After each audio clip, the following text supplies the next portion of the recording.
Mapalad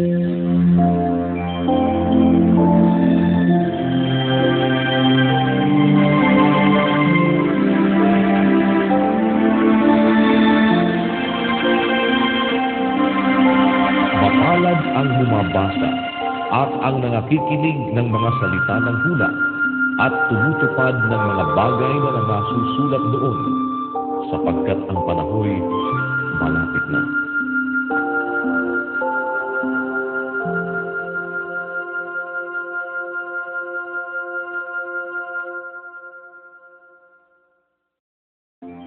Gawa, Kapitulo 1. Ang unang kasaysayan na ginawa ko, o Teofilo, ay tungkol sa lahat na pinasimulang ginawa at itinuro ni Jesus, hanggang sa araw na tanggapin siya sa kaitaasan, pagkatapos na makapagbigay siya ng mga utos sa pamamagitan ng Espiritu Santo sa mga apostol na kanyang hinirang, na sa kanila na may napakita rin siyang buhay sa pamamagitan ng maraming mga katunayan, pagkatapos na siya'y makapaghirap, na napakikita sa kanila sa loob ng 40 araw at nagpahayag ng mga bagay tungkol sa kaharian ng Diyos. At palibhasa'y nakikipagpulong sa kanila, ay ipinag-utos niya sa kanila na huwag silang magsialis sa Jerusalem, kundi hintayin ang pangako ng Ama, na sinabi niyang, "Narinig ninyo sa akin." Sapagkat tunay na si Juan ay nagbautismo ng tubig, datapwat kayo'y babautismuhan sa Espiritu Santo na di na malalaunan pa. Tinanong nga siya nila nang sila'y nangagkakatipon, na nangagsasabi, "Panginoon, isasauli mo baga ang kaharian sa Israel sa panahong ito?" At sinabi niya sa kanila, "Hindi ukol sa inyo ang pagkaalam ng mga panahon o ng mga bahagi ng panahon na itinakda ng Ama sa kanyang sariling kapamahalaan.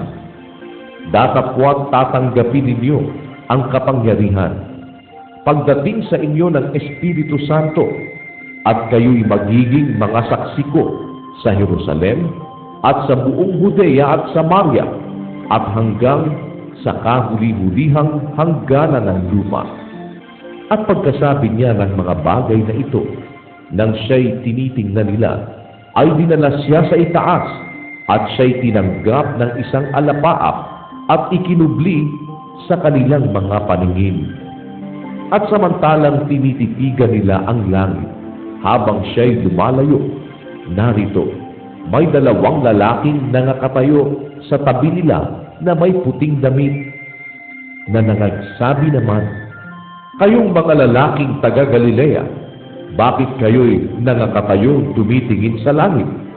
Itong si Jesus na tinanggap sa langit mula sa inyo, ay paparitong gaya rin ng inyong nakitang pagparoon niya sa langit." Nang magkagayon ay nangagbalik sila sa Jerusalem, buhat sa tinatawag na bundok ng mga Olivo, na malapit sa Jerusalem, na isang araw ng Sabat lakarin. At nang sila'y magsipasok sa bayan, ay nagsiakyat sila sa silid sa itaas, na kinatitirahan nila ni Pedro at ni Juan at ni Santiago at ni Andres, ni Felipe at ni Tomas, ni Bartolome at ni Mateo, ni Santiago na anak ni Alfeo at ni Simong Masikap at ni Judas na anak ni Santiago. Ang lahat ng mga ito'y nagsisipanatiling matibay na nagkakaisa sa pananalangin, na kasama ang mga babae at si Maria na ina ni Jesus at pati ng mga kapatid niya. At ng mga araw na ito'y nagtindig si Pedro sa gitna ng mga kapatid at nagsabi, at nagkakatipon ang karamihang mga tao na may 120. "Mga kapatid, kinakailangang matupad ang kasulatan na nang una ay sinalita ng Espiritu Santo sa pamamagitan ng bibig ni David tungkol kay Judas, na siyang pumatnugot sa nagsihuli kay Jesus. sapagkat siya'y ibinilang sa atin at siya'y tumanggap ng kanyang bahagi sa ministeryong ito. Kumuha nga ang taong ito ng isang parang sa pamamagitan ng ganti sa kanyang katampalasanan at sa pagpapatihulog ng patiwarik ay pumutok siya sa gitna at sumambulat ang lahat ng mga laman ng kanyang tiyan. At ito'y nahayag sa lahat ng mga nagsisitahan sa Jerusalem. Ano pa tinawag ang parang na yaon sa kanilang wika na Aseldama, sa makatwid bagay ang parang ng dugo, sapagkat nasusulat sa aklat ng mga awit, bayaang mawalan nawa ng tao ang kanyang tahanan, at huwag bayaang manahan doon ang sinuman, at bayaang kunin ng iba ang kanyang katungkulan.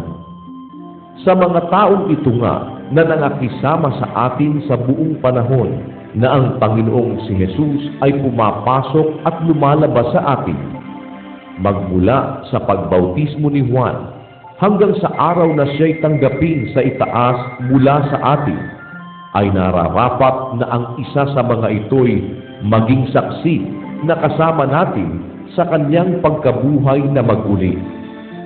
At kanilang ibinukod ang dalawa, si Jose na tinatawag na Barsabas, na pinamagatang Husto, at si Matias.